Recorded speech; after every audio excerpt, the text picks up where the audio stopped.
नमस्कार बच्चों, मैं सुनीता झा, आप सबकी हिंदी और संस्कृत शिक्षिका। बच्चों, मैं आज आप लोगों को ना कोई पाठ पढ़ाने नहीं जा रही हूँ, कोई बड़ा वीडियो भी नहीं अभी बनाऊँगी। जैसा कि मैंने आपको पहले ही कहा था कि वीडियो मैं ज़रूर आप लोगों के लिए बनाऊँगी, लेकिन अगस्त में, आधे अगस्त के बाद ही, तो वो मैं आपके लिए बनाऊंगी। आज मैं आपको सिर्फ एक छोटे से वीडियो में वर्तनी शुद्धिकरण के लिए थोड़ा सा समझा रही हूँ, ठीक है। मुझे जो अभी कॉपी करेक्शन करते समय सबसे ज़्यादा परेशानी आप लोगों की दिखी, मैं उस पर अभी बात कर रही हूँ, चर्चा कर रही हूँ, वही आपको अभी बताने वाली हूँ कि कैसे उसको सही किया जा सकता है।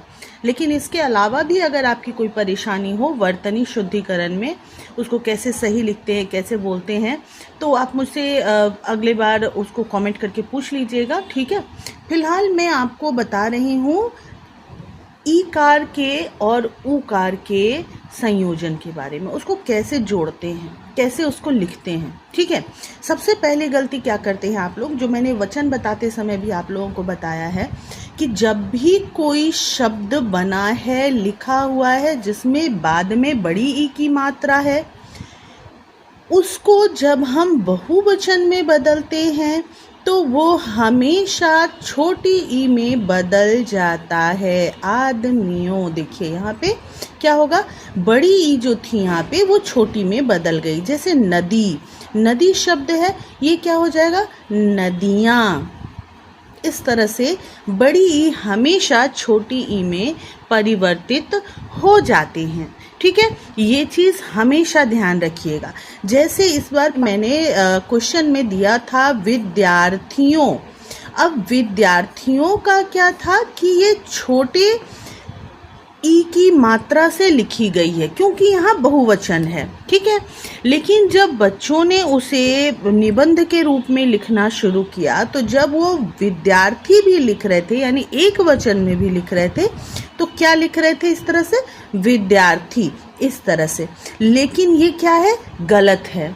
जब हम विद्यार्थी लिखेंगे तो ये सही कैसे होगा, इसको हम फिर एक वचन में जब करेंगे तो ये बड़ी ई की मात्रा के साथ विद्यार्थी लिखी जाएगी। क्लियर है बच्चों। उसी तरह अगर बड़ा ऊ भी है तो जब हम उसको बहुवचन में परिवर्तित करते हैं तो वो छोटे ऊ में परिवर्तित हो जाएगा। जैसे देखिए बहु लिखा हुआ है तो ये ऐसे लिखा हुआ है, जो बड़ा ऊ है। अब इसको जब हम बहुवचन में लिखेंगे तो क्या हो जाएगा, बहुएं, ठीक है, बधुएं। तो उसमें भी क्या हो जाएगा, वधुएं। जबकि यहाँ पर जब हम इसको लिखते हैं तो ये क्या होता है, वधु। काजू, ये बड़ा ऊ है। अब यहाँ जब जाएगा तो क्या हो जाएगा, काजुओं।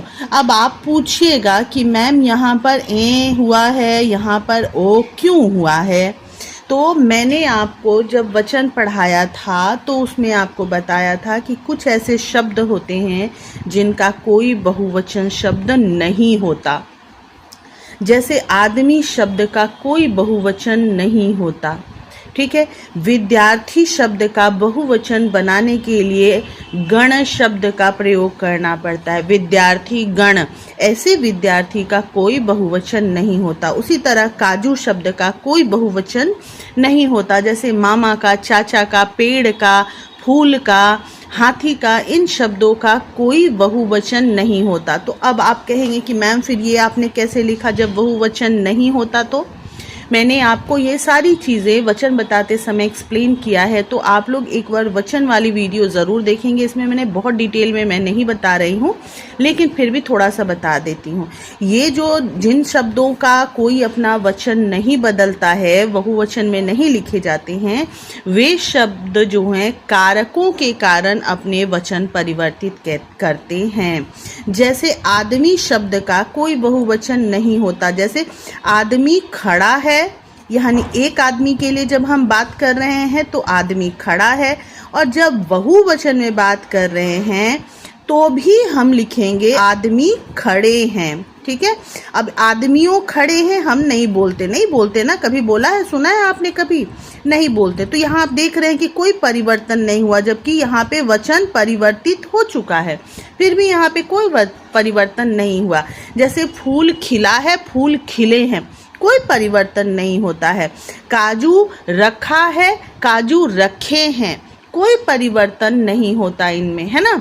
लेकिन जब हम इसी के साथ कोई कारक लगा दे कि आदमियों को स्थान दो, मतलब हमें उन्हें कुछ जगह देना है, तो यहाँ पे ये कारक चिन्ह जब आ गया तो यहाँ पे क्या हो गया, बहुवचन में परिवर्तित हो गया। आदमियों से बात करो, ठीक है। तो यहाँ पे जब भी कारक लगेंगे तो वहाँ परिवर्तन होगा। जैसे फूलों की माला बनी है, तो इस वजह से इनका परिवर्तन हो रहा है। हर जगह इनके वचन नहीं बदलते, लेकिन जब हम इनको बदलने लगे तो यहाँ पे आदमी से क्या हो गया, आदमियों हो गया, चूड़ियाँ होंगी, ठीक है। इस तरह से इन शब्दों का जब भी वचन परिवर्तित होगा, इनके जो ई का जो हैं, बड़ी ई छोटी ई में बदल जाएगी, बड़ा ऊ छोटे ऊ में परिवर्तित हो जाएगा, ठीक है। अब बड़ा ऊ और बड़ी ई हम लगाते कहाँ हैं, इन पर मैं आपको अगले वीडियो में बताऊंगी। फिलहाल इसको देखिए, और कहीं और भी आपको कहीं परेशानी हो रही है तो मुझसे ज़रूर पूछिएगा। इस वीडियो में इतना ही रखती हूँ। बाय बाय, अपना ख्याल रखिएगा।